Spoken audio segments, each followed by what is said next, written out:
자, 오늘은 요한복음 21장부터 시작합니다. 요한복음 21장부터 시작합니다.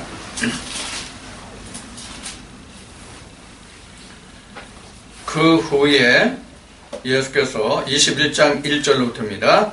그 후에 예수께서 디베라 바다에서 또 제자들에게 자기를 나타내셨으니 나타내신 일이 이러하니라.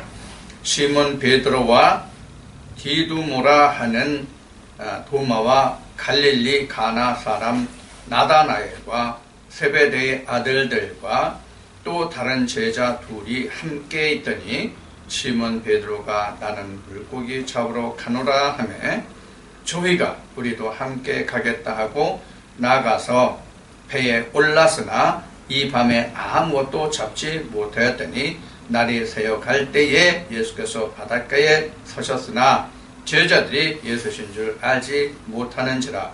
예수께서 이르시되 얘들아 너희에게 고기가 있느냐 대답하되 없나이다. 가라사대 그물을 배 오른편에 던지라 그리하면 얻으리라 하신대 이에 던졌더니 고기가 많아 그물을 들 수가 없더라. 자, 여기까지 우선 우리가 말씀을 나눠봅시다.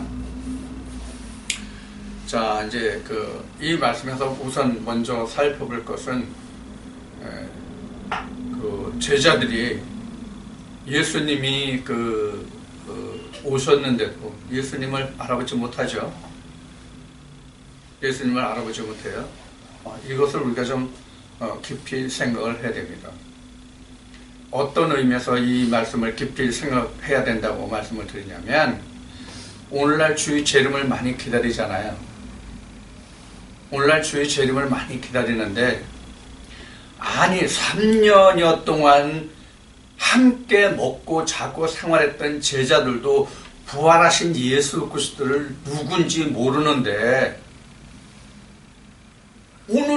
오늘날 우리는 자그마치 그로부터 2000년이라는 세월이 흘러가지고 인생을 100년까지 산다고 하면은 거의 2000년이면 20세대가 흘렀잖아요. 20대가 흘렀잖아요.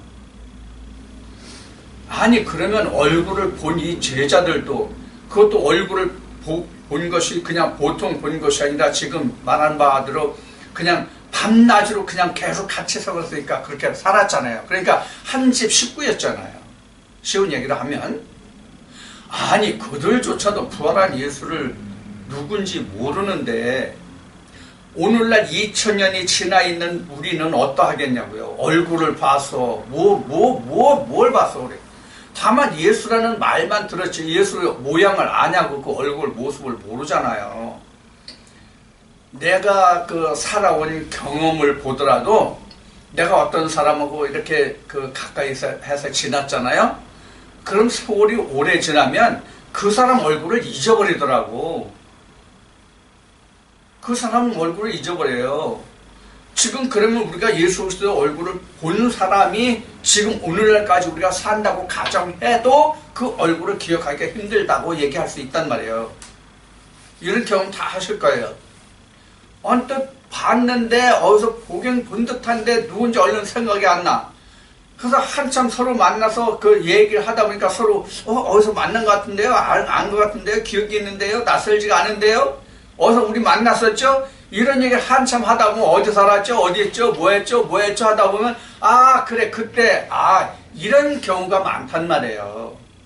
여러분들 그런 경우 없어요? 나는 그런 경우 많거든요. 자, 지금 예를 든 바와 같이 우리가 일상생활에서 이렇게 항상 만났던 사람들도 시간이 지나면 몰라요. 물론 알 수도 있는 사람이 있지만 모르는 사람이 더 많단 말이에요. 그런데 주의 제자들은 불과 이게 지금 몇 달 사이에요? 몇 년 사이에요? 불과 며칠 사이잖아. 불과 며칠 사이야. 지금 2달, 3달도 지난 게 아니야. 예수님이 부활하셔서 제자들과 함께한 시간이 40일이잖아요. 그럼 2달도 안 되는 시간이야. 주님이 다시 오셨다 할지라도. 지금 그런데 여기에 지금, 다시 베드로가, 물고기 잡으러 간 이때를 보면은 지금 40일 내에 들은 거잖아요. 40일 내에 들은 거예요. 예수님이 부활하시고 40일 내에 있었던 일이란 말이에요.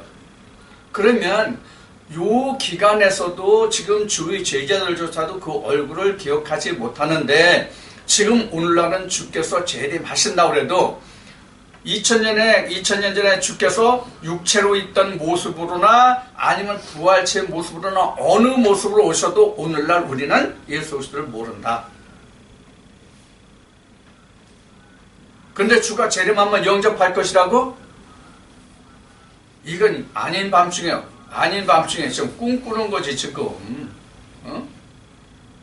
성경의 이 말씀을 보면 우리가 그분이 이렇게 오신다고 할지라도 우리가 그분을 알 수 없겠구나 하는 것을 이 말씀으로 우리가 좀 깨달아야 돼요.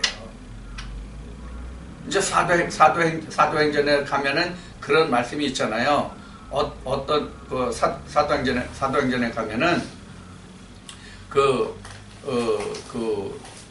주님이 주님이 행하시는 그 모든 일들이 다 제자들을 통해서 그 사도들을 통해서 증거되지만은 그 사도행전 그 시작에 보면은 주님이 승천하시는 과정이 나오잖아요.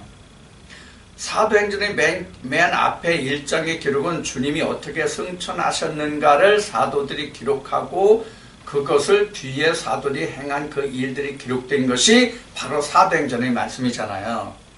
자, 그러면 사도행전의 1장의 말씀을 보면 주님이 승천하실 때에 무엇이 가렸다고 그랬어요? 구름이 가렸다고 그랬잖아요. 구름 타고 올라가신 것이 아니라 구름이 가리웠더라 이렇게 얘기했죠. 구름 타고 올라가셨다고 안 돼 있어요. 한번 지금 한 장만 넘기면 사도행전이니까 한번 봅시다. 사도행전 1장 9절로부터 봅시다. 예수님이 제자들에게 이제 그 말씀을 하셨어요. 온 유대와 사마리아 땅 끝까지 들의 증인되는 말씀을 마치시고 9절에 이 말씀을 마치시고 저희 보는 데서 올리워 가시니 구름이 저를 가리워 보이지 않게 하더라. 구름 타고 올라갔어요? 주님 구름 타고 올라갔어요? 구름이 가리웠다고 그랬지 구름 타고 올라가셨다고는 여기 안 돼 있어. 사도행전에는. 사도행전에 그래도 있어요 지금. 구름이 가리워 저를 보지 못하게 하더라. 올라가실 때 제자들이 자세히 하늘을 쳐다보고 있는데 흰옷 입은 두 사람이 저희 곁에 서서 가로되 갈릴리 사람들아 어째여 서서 하늘을 쳐다보느냐. 너희 가운데서 하늘로 올리우신 이 예수는 하늘로 올라가심을 본 그대로 오시리라 하였느니라. 이게 구름 타고 온다는 얘기가 아니에요.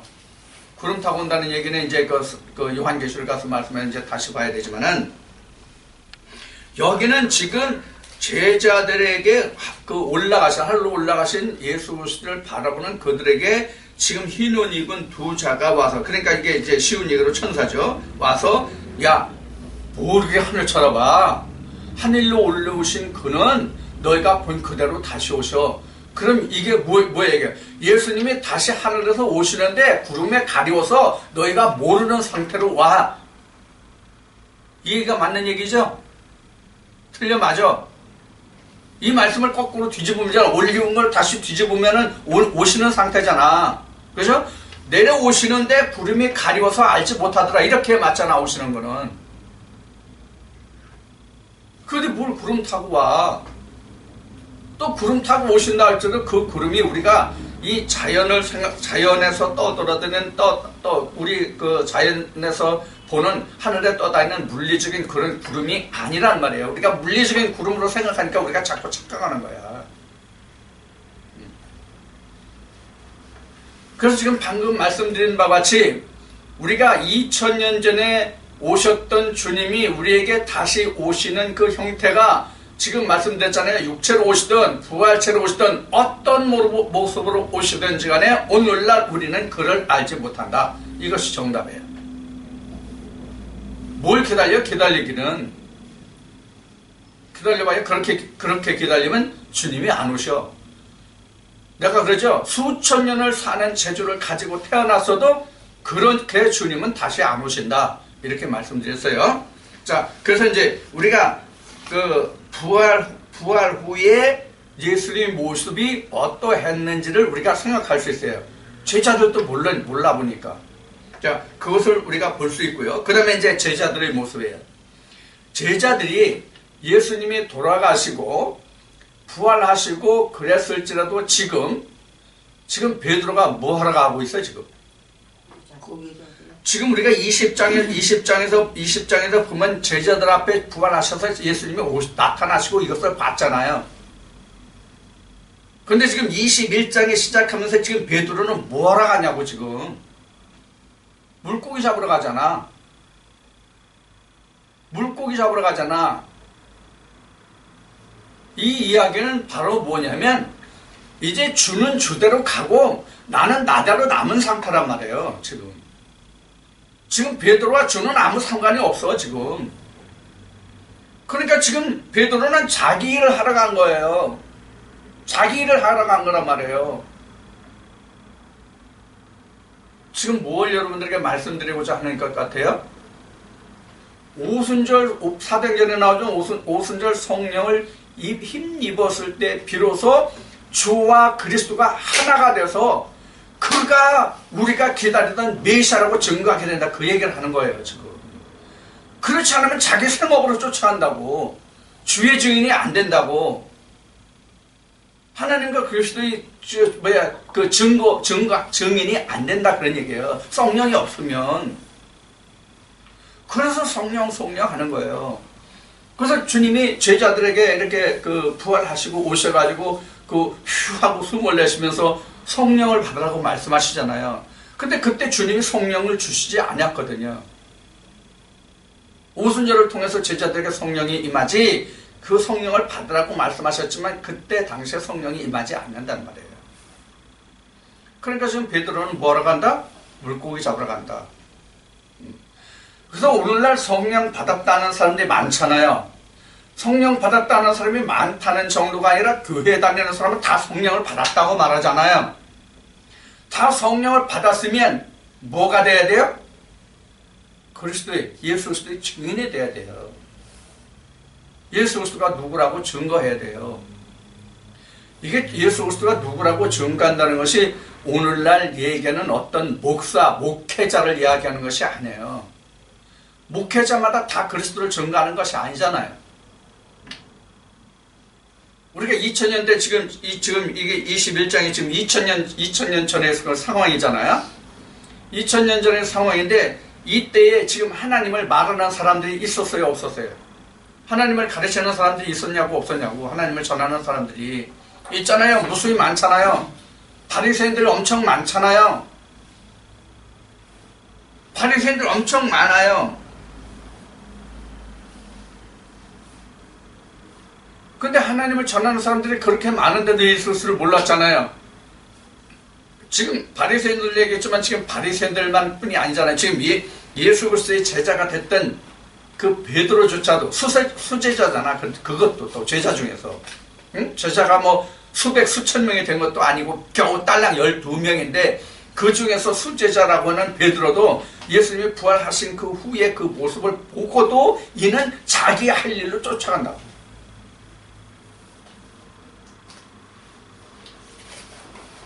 이게 오늘날 교회의 모습이고 지금 베드로에게서 보는 모습인데 이게 성령을 받기 전의 모습이에요.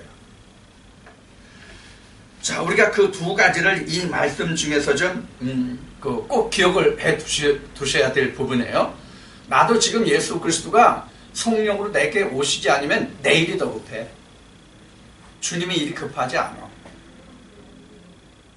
제가 이런 얘기를 한 적이 있어요. 내가 여러분들에게 하나님의 말씀이 어떠하다고 여러분들에게 전해드리잖아요. 여러분들에게 말씀을 전해드리면서 나도 그 성령으로 말씀하시는 그 양식에 내가 취하는 때가 너무나도 많다는 거. 그래서 우리가 성령으로 임하지 않고는 성경을 우리가 알 수가 없는 거예요.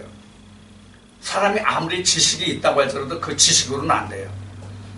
여러분들이 접해보셨는지 모르겠지만은 지금 유튜브 상에 몇 년 전부터 미국에서부터 있다가 한국에 와서 서문학교회를 했던 김성수 목사라는 그 사람이 있었잖아요. 그분이 있었는데 진짜 내가 지금 세상의 사람들을 겪어본 중에서 그분같이 지식적이고 학식적이고 아주 그냥 뭐라 그럴까 아주 어느 것에 몰두해가지고 빠질 정도로 몰두해가지고 아주 그 파내는 그런 아주 그런 기질이 있는 목사님은 내가 그분밖에는 내가 기억이 나는 사람이 없는 것 같아요. 내가 아는 사람 범위에서는.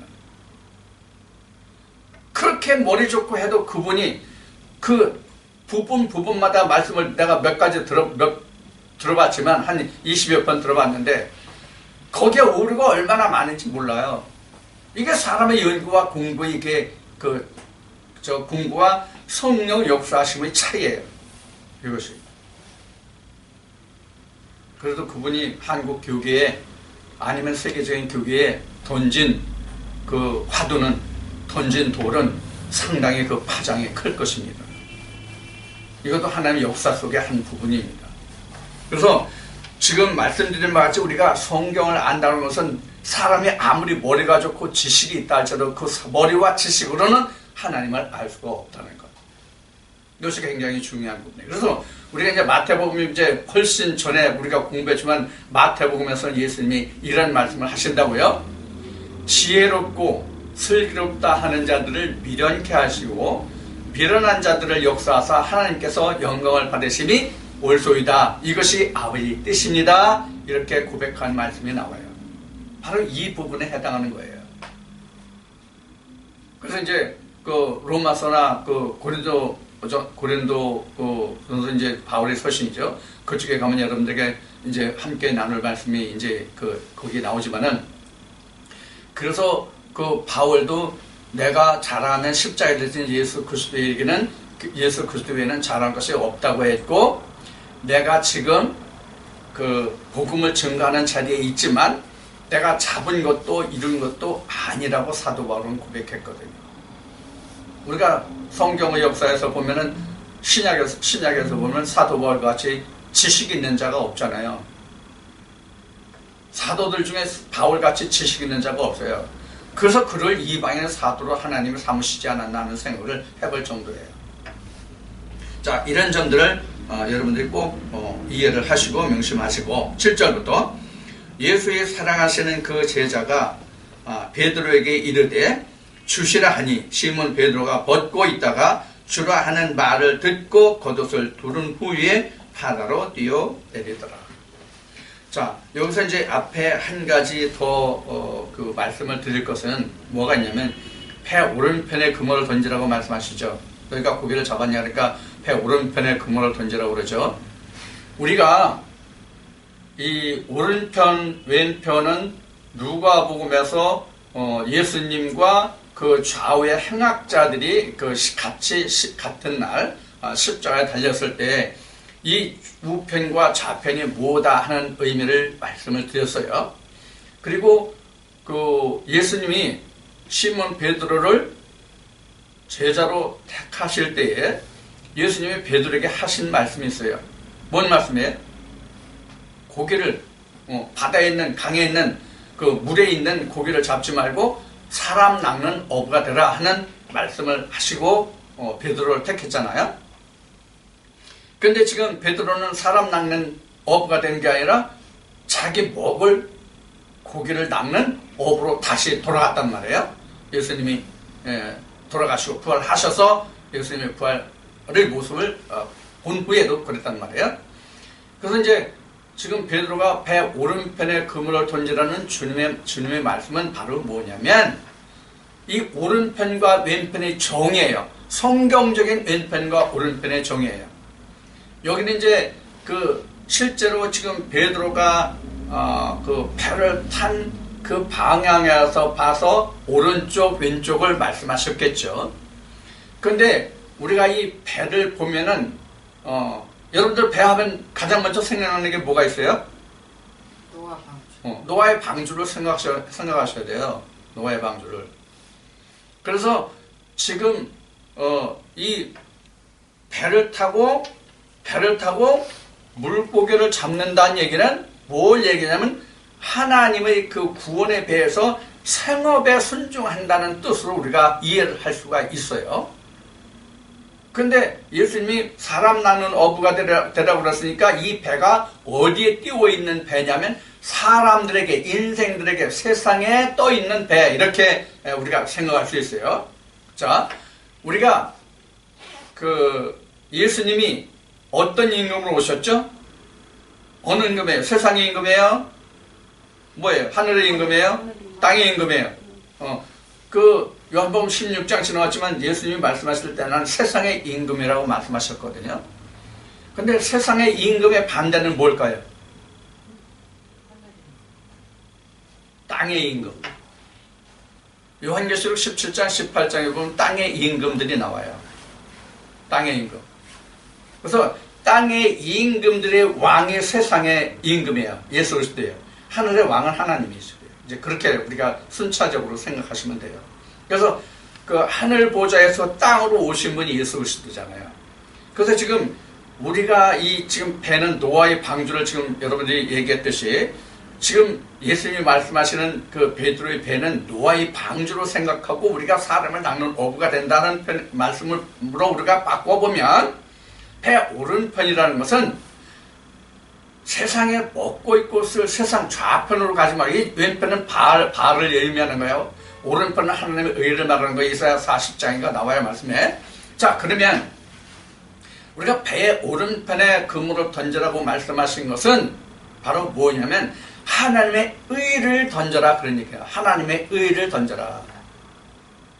그래서 잠언인가 말씀에 보면 잠언인가 시편인가 말씀에 보면 의는, 하나님의 의는 하늘에서 내리고 진리는 땅에서 솟는다는 말씀이 있죠. 바로 이거예요. 그래서 그물을 배 오른편에 던져서, 즉 하나님의 의를 던져서 그 의의 그물에 건짐을 받는 자들이 바로 구원의 백성이란 말이에요. 그 저와 여러분들과 같은 경우를 말하는 것이죠. 그래서 그 그물은 의의 그물이에요. 하나님의 의의 그물.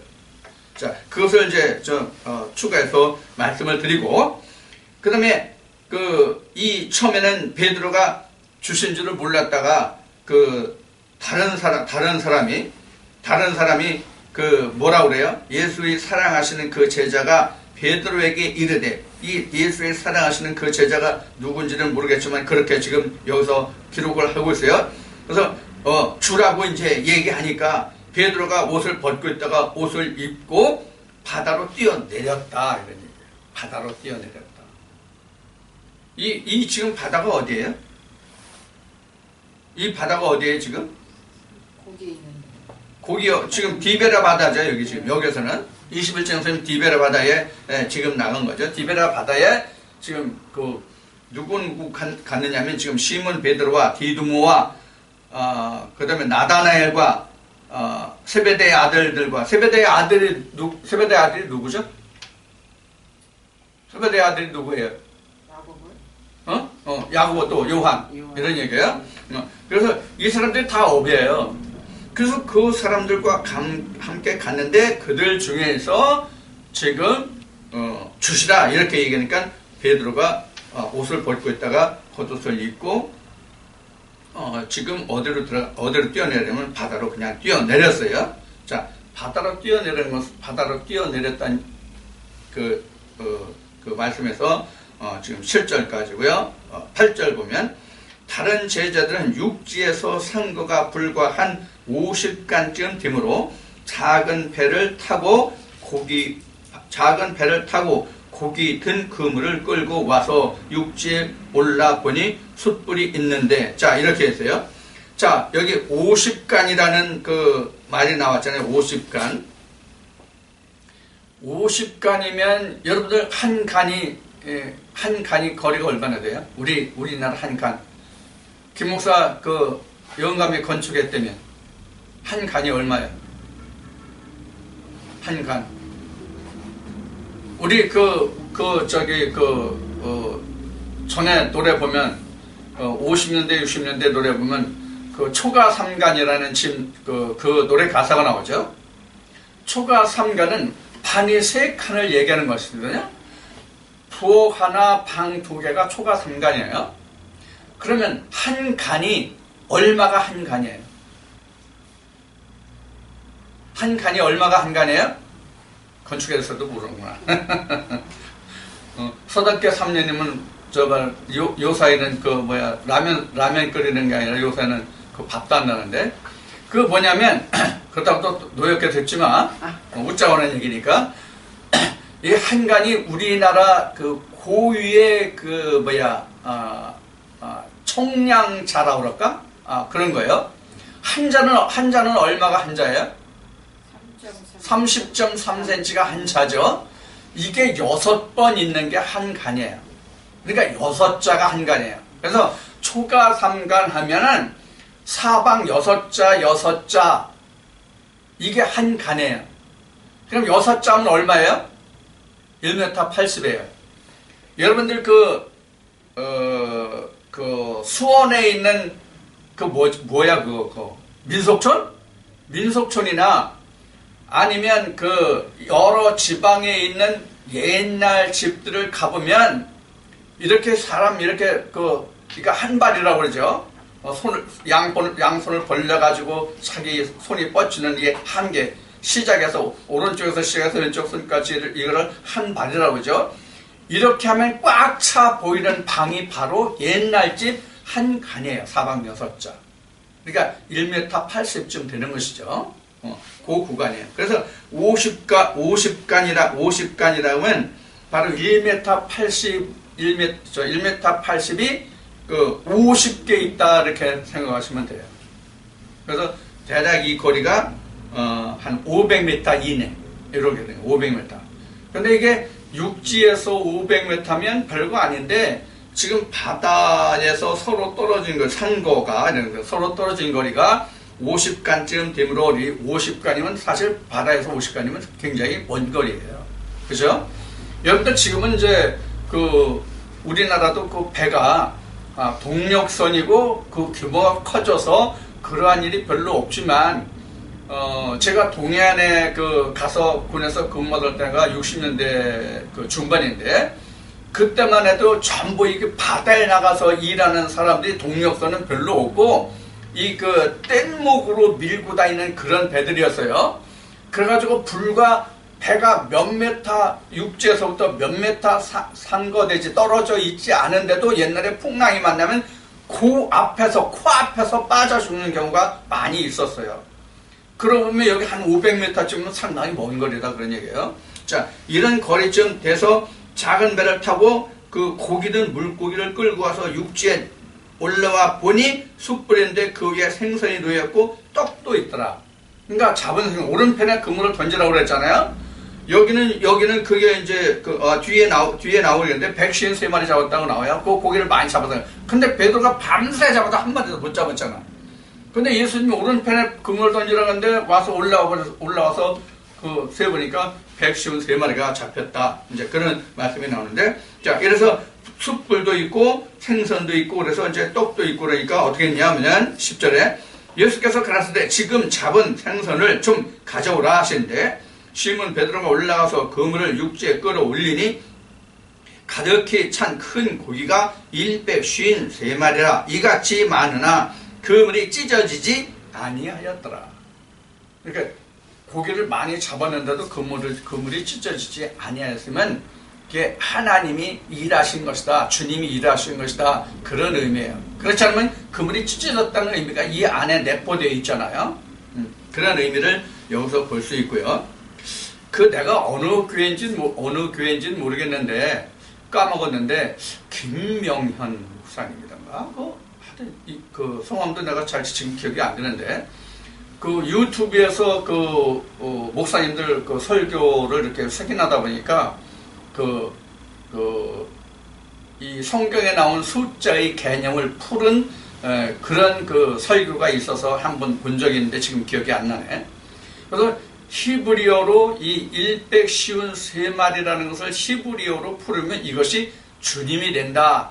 이런 설명을 한 것을 내가 본 기억이 있어요. 이것을 다 기억을 못해서 여러분들에게 설명을 해드릴 수가 없는데, 그래서 어쨌든 153마리예요.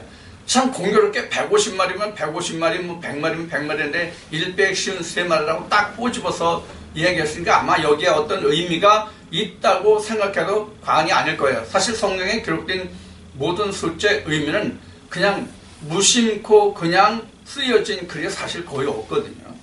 그런 의미로 봐서는 153마리가 어떤 의미가 있을 것인데 나는 여러분들에게 이것이 어떤 의미가 있다고 정확하게 말씀드릴 수가 없네요.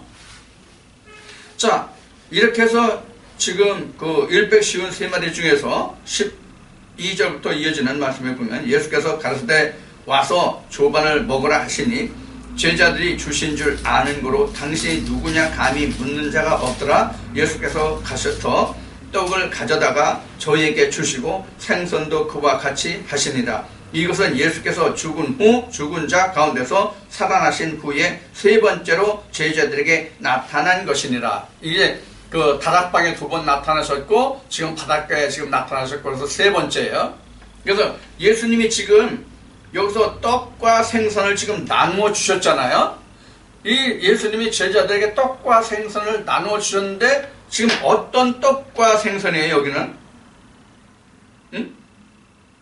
여기서는 떡과 생선이 어떤 떡과 생선이에요? 불에 구운 거잖아요. 그렇죠? 여긴 불이 나왔어요.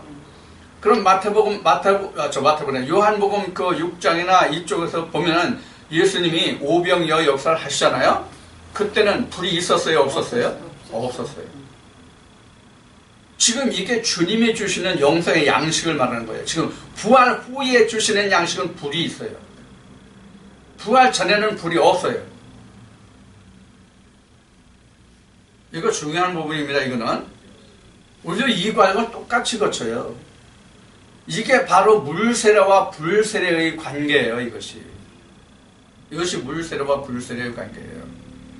지금 예수님이 부활 후에 마리아를 만났는데 나를 만지지 말라. 내가 아직 아버지께로 올라가지 못했다. 이렇게 말씀하셨죠. 그리고 나서 제자들에게 나타나시는 것이네요. 그 마리아가 제자들에게 가서 내가 거기로 간다고 말씀하시고 제자들에게 나타나시는 거잖아요. 그래서 그 마리아가 먼저 제자들에게 가서 예수님이 부활하셨다고 내가 만났다고 얘기를 하는 것이고 그런 이제 기록을 우리가 20장에서 우리가 말씀을 봤어요. 자, 그런 말씀에서 우리가 보면은 지금 예수님이 여기서 똑같이 떡과 생선을 제자들에게 주는데 이것은 불에 구운 거예요. 불에 익힌 거예요. 우리가 이스라엘 백성들의 출애굽 과정을 보면은 광야에서는 그냥 만나를 먹잖아요. 근데 만나를 먹는데 6째 날 거둔 만나는 볶거나 삶거나 했단 말이에요.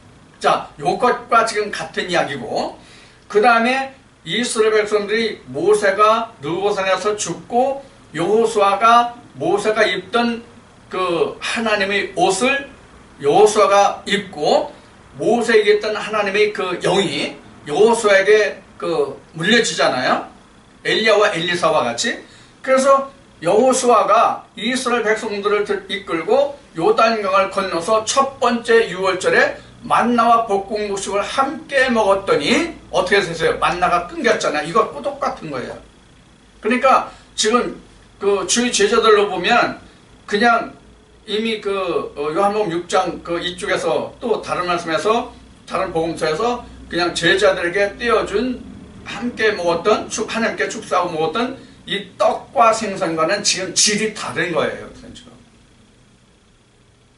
이해하시죠? 우리도 그래서 이 과정을 거치는 거야. 똑같이 이 과정을 거치는 거예요. 지금 주님이 여기에 불이 있다고 하는 것은 바로 뭐냐면 내가 아버지께 세례를 받았다는 얘기예요. 이미 성령을 받았다는 얘기예요.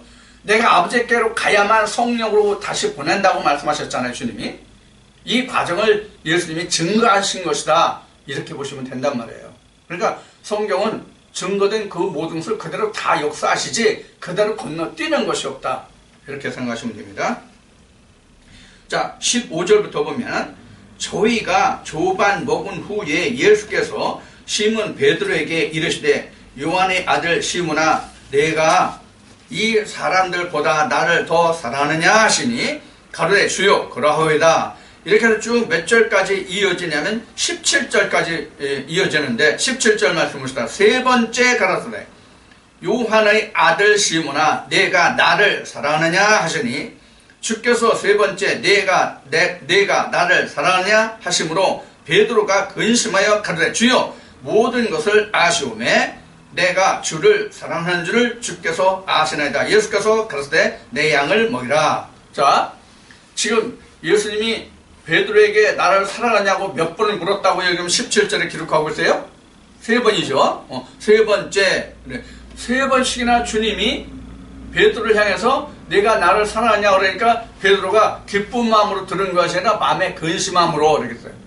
주님이 왜 그러시나 이런 생각을 했을지 모르죠. 자, 여기서 사용된 나를 사랑하느냐 이 얘기를 한번 보겠습니다. 자, 1번, 2번, 3번. 예수, 베드로. 자, 예수님은 너가 나를 사랑하냐? 아가페. 예수님이 내가 나를 사랑하냐고 아가페로 물으니까 베드로는 대답하기를 뭐라고 얘기하냐면 필로. 두 번째 예수님이 베드로에게 내가 나를 사랑하느냐 하실 때 쓰인 단어가 아가페. 베드로는 두 번째 대답할 때 뭐라고 얘기하냐면 필요합니다. 이렇게 얘기했고, 세 번째 예수님이 내가 나를 사랑하느냐 필레오. 베드로도 yes, I do. 필레오 이렇게 말씀하셨어요. 대답을 했어요. 자, 그러면 지금 여기서 보면 아가페와 지금 필레오가 있잖아요. 아가페와 필레오는 똑같이 우리가 일반적인 우리말로 번역된 것은 그냥 사랑이야. 우리말로 그냥 번역된 것은 그냥 사랑이에요. 우리말로 그냥 번역된 것은 사랑인데, 지금 아가페는 우리가 일반적으로 그 신학이나 목회 현장에서 가르치기를 뭐냐면 하나님의 사랑 이렇게 가르치잖아요. 하나님의 사랑. 그래서 뭐 조건도 없고 뭣도 없고 그냥 하나님의 그 무조건적인 사랑, 이것을 우리는 아가페 이렇게 얘기하잖아요. 자, 그럼 필레오는 어떤 의미로 쓰냐면 사람과 사람들과의 친구 간의 사랑, 이런 것으로 생각해요. 그런데 우리가 이 아가페, 아가파오, 이 아가페라는 어원을 우리가 히브리어 사전에서 히브리어란다 헬라어 사전에서 찾아보면 어떤 차이점이 있는가 하면 지금 말씀드린 바같이 아가페는 하나님의 사랑하시니까 하나님은 영이에요, 육체예요? 영이죠.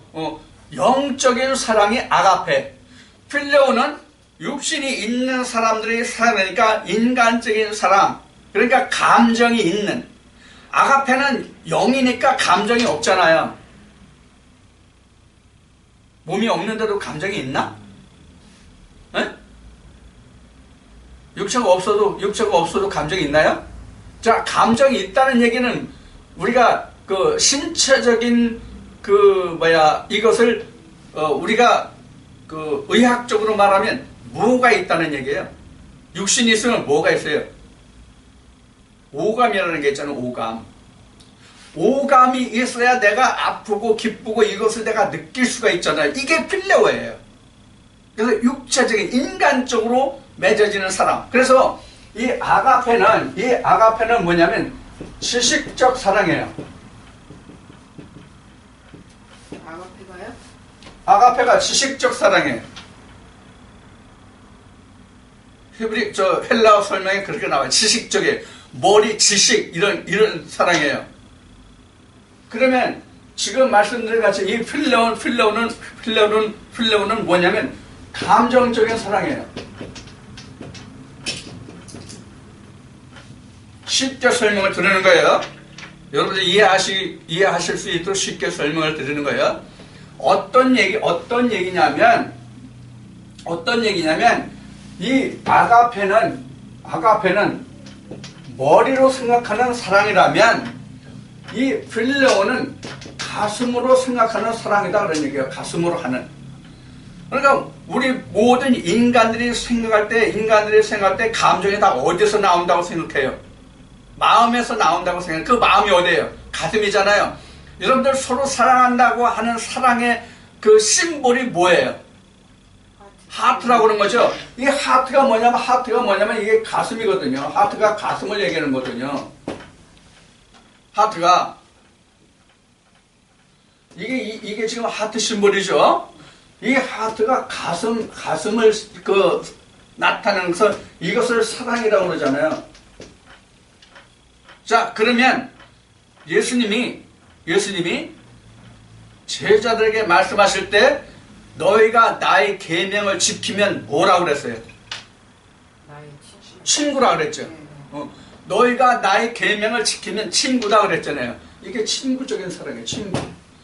그래서 일부 목회 현장에서 말하기를 예수님은 베드로에게 야, 너 아가페 사랑을 할 수 있냐라고 물으니까 베드로가 주님, 나는 아가페 사랑 못해요. 나는 필레오 사랑뿐이 못해요. 즉 인간적인 사랑뿐이 못해요. 하나님의 사랑은 못하고 나는 인간적인 사랑을 할 수 있어요. 이렇게 대답했다고 얘기를 하는 거예요. 그런 얘기가 있어요. 그런데 이건 그게 전혀 아니에요. 하나님이 우리에게 아가페 사랑을 주세요. 하나님이 우리에게 아가페 사랑을 주었다는 것은 어떤 의미냐면 이런 의미예요. 말씀이 육신을 입잖아요. 그 사랑이 우리에게 온단 말이에요. 말씀이 육신을 오면 이게 뭐예요? 그러면 이게 그럼 독생자가 되잖아요. 말씀이 육신을 입으면 독생자가 되잖아요. 그러니까 말씀이 육신을 입었다는 얘기는 어떤 의미예요?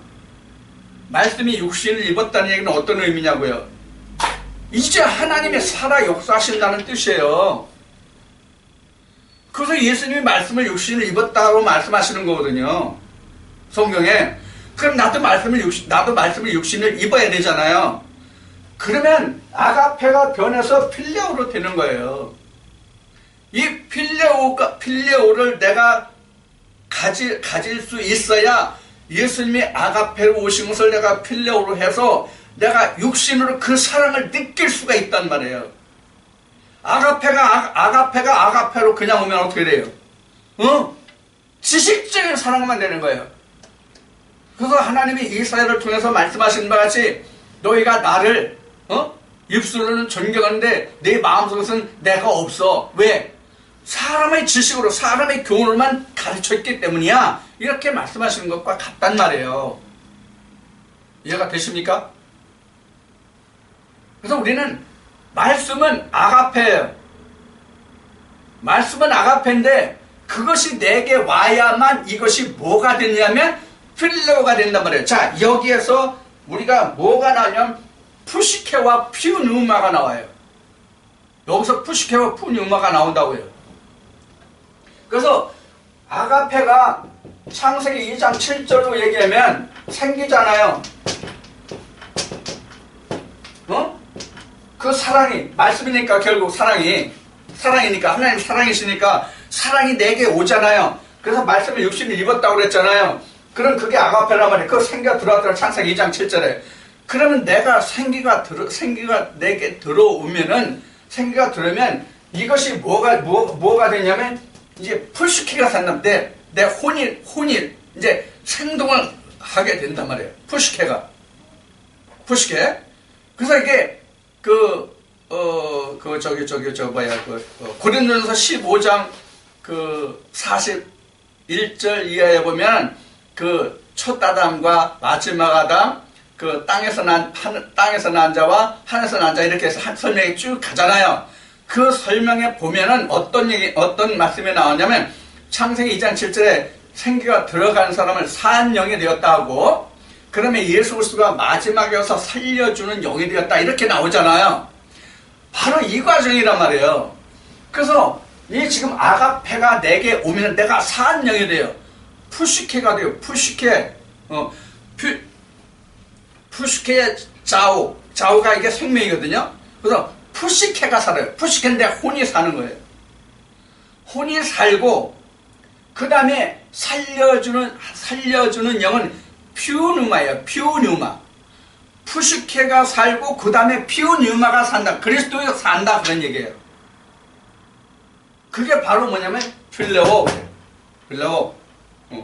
그러니까 하나님의 생명이 내게 와야만 그것을 나는 육신으로도 사랑하고 영으로도 사랑할 수 있는 두 가지를 다 할 수 있다 그런 얘기예요.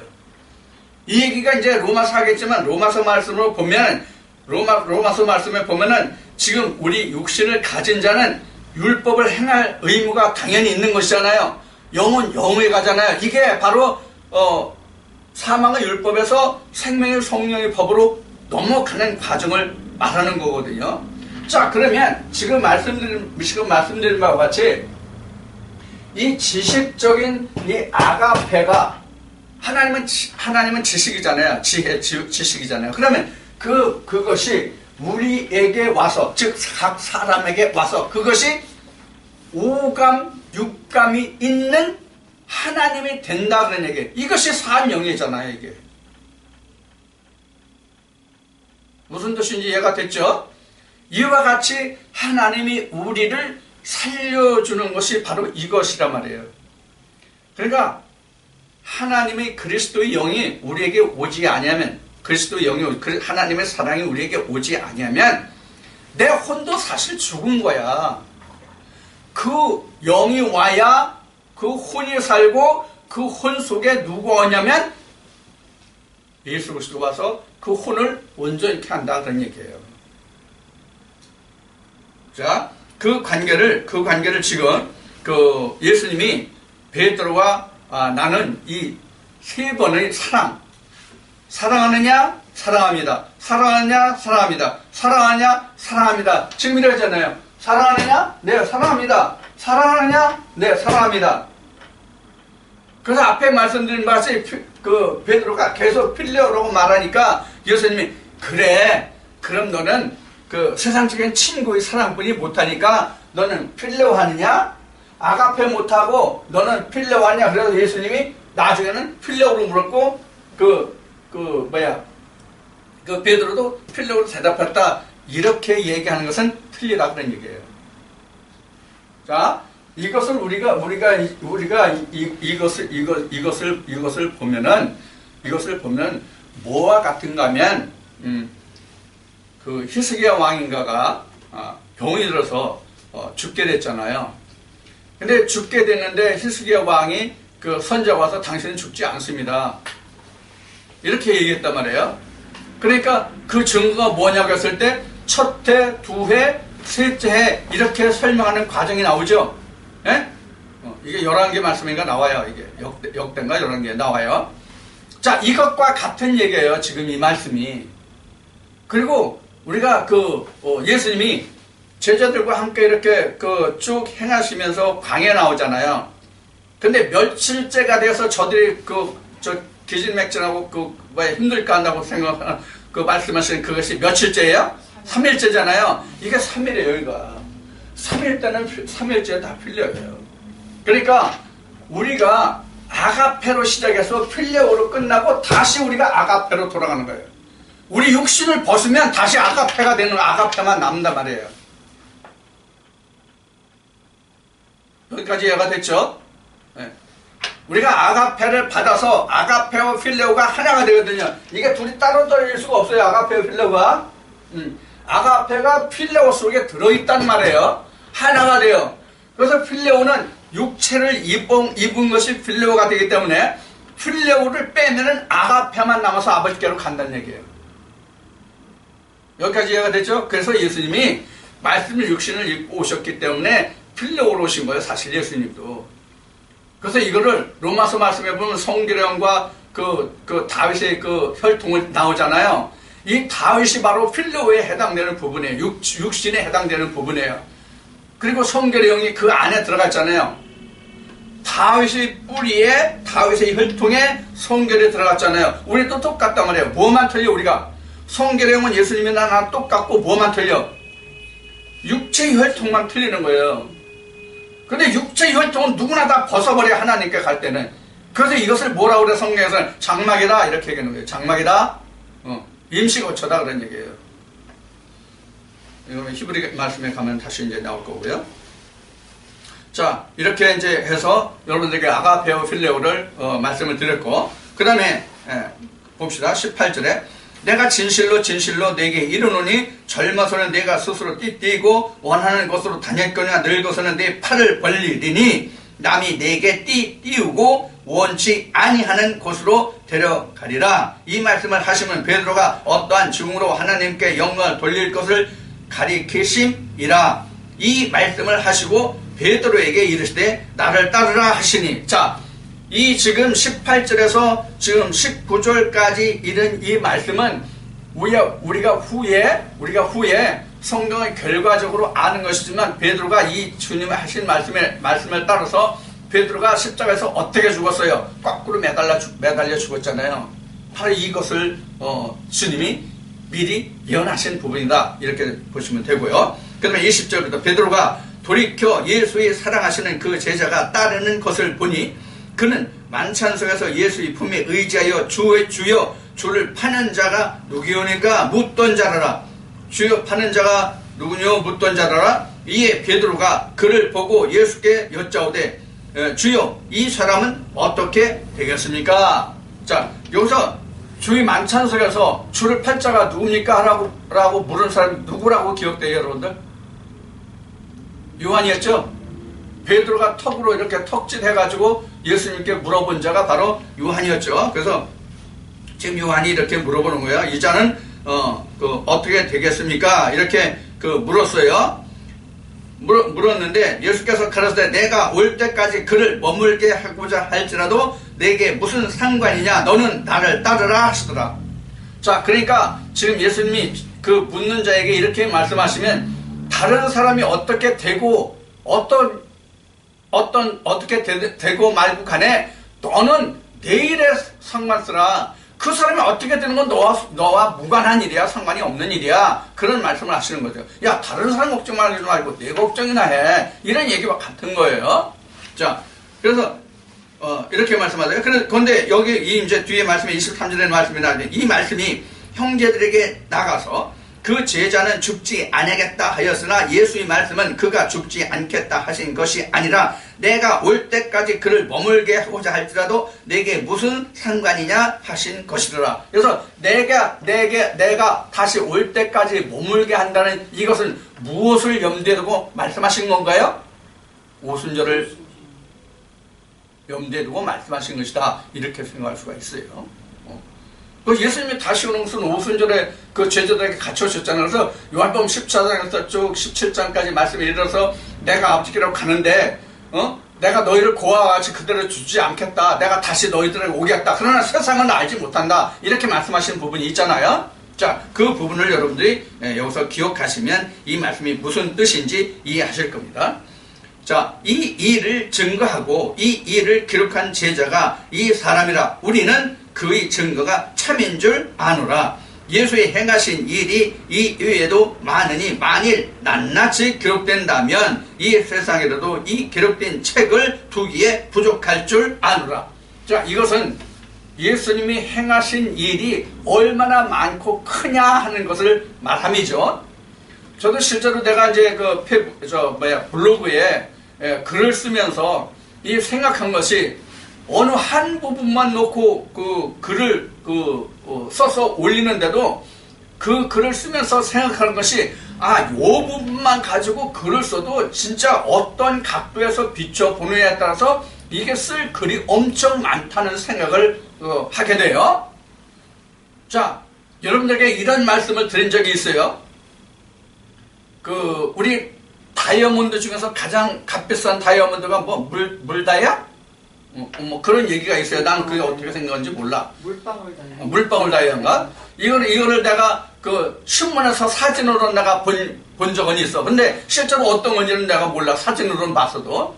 실감이 안 나잖아요. 자, 근데 다이아몬드가 값비싼 그 가치를 내려면 어떻게 해야 같은 다이아몬드인데도 많은 값을 내는 다이아몬드가 되냐면 얼마나 많은 각도로 깎여졌느냐예요.